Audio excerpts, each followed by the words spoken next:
And we'll be putting those points to the policing minister a little bit later on. It's really important to say that if you or someone you know has been affected by any of the issues raised over the past week and over the weekend, there are details of organisations which offer advice and support, itv.com/GMB.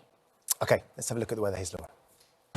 Good morning, Britain. It is just coming up to 4 minutes past 7. Our main news this morning, the Prime Minister will meet with the head of the Metropolitan Police today to discuss how to better protect women from violence. It comes amid widespread criticism of the force's handling of a vigil in memory of Sarah Everard, whose remains were found in Woodland in Kent last week.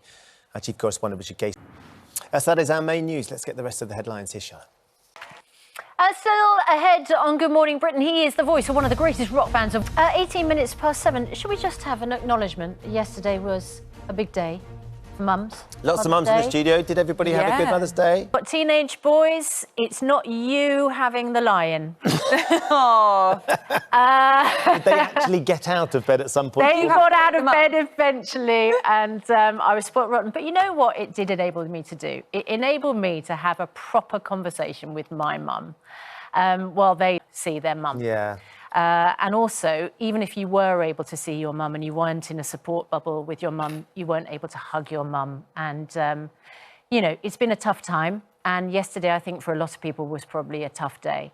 But, you know, lovely to have the privilege to be able to honour our mums. Well, it was my brother's 50th on Saturday, so we're all doing. Oh well, 50th. That's the precedent. Well, no, but we're all doing sort of Zoom birthdays and things. I'm desperate for that end to end. So then Mother's Day yesterday was really lovely for Annie in our house. I did post a picture of me with my mum. But and you're absolutely right, that what we're all desperate for is to get to a point where, you know, we can just be with each. Thank you for being you. And Tell you what, we all need a hug right now, don't we? 20 past 7. Let's have a look at the front pages then, dominated by the fallout from the events of Saturday night at the vigil for Sarah Everard. But to trust the police, we rely on them. We rely on them for our safety and our security.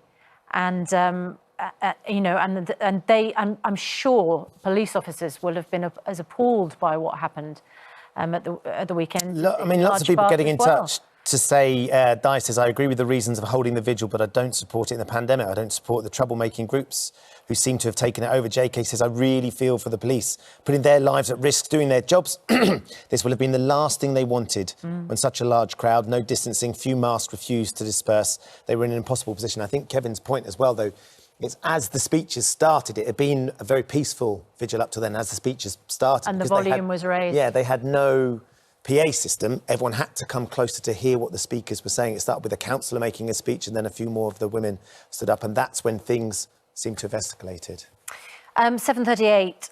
We will continue that discussion throughout the programme, but we also need moments of joy this morning, and here is one we're going to talk. It's nearly 7:45. It was a hair-raising moment for one prize winner on Saturday Night Takeaway over the weekend. Mum of 4 and founder of a non-profit organisation, Adaremi Adejokan, stole the show, frankly, from Antoinette when she celebrated winning a holiday. Let's have a look. Back to Good Morning Britain. Due to our strict coronavirus rules, we've moved outside to speak to our next guest, who wanted to be here in person for her first TV interview since this striking photo.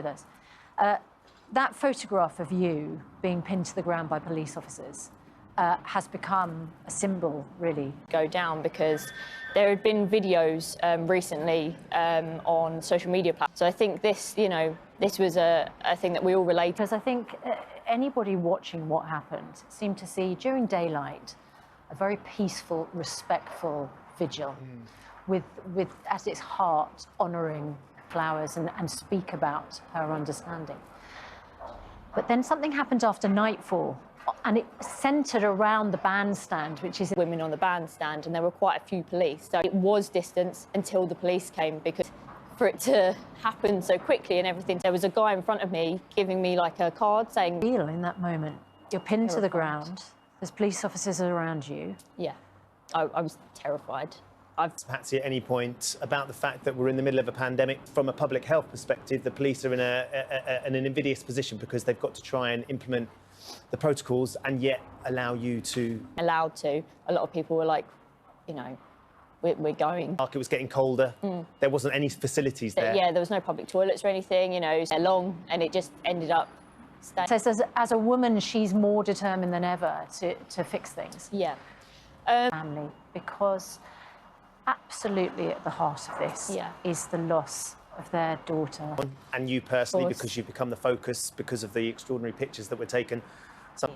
Can be done to make women feel safer. The outcome for you finally of Saturday night, at what point were you released? What did you receive, a fine? Yeah, I was released very quickly, so I appreciate that fully, but I put myself in that position. And how are you feeling now in the aftermath of everything? It's been a whirlwind. Not have gone like that. And we're going to discuss that. If you or someone you know has been affected by any of the issues raised, or discuss those issues after the break.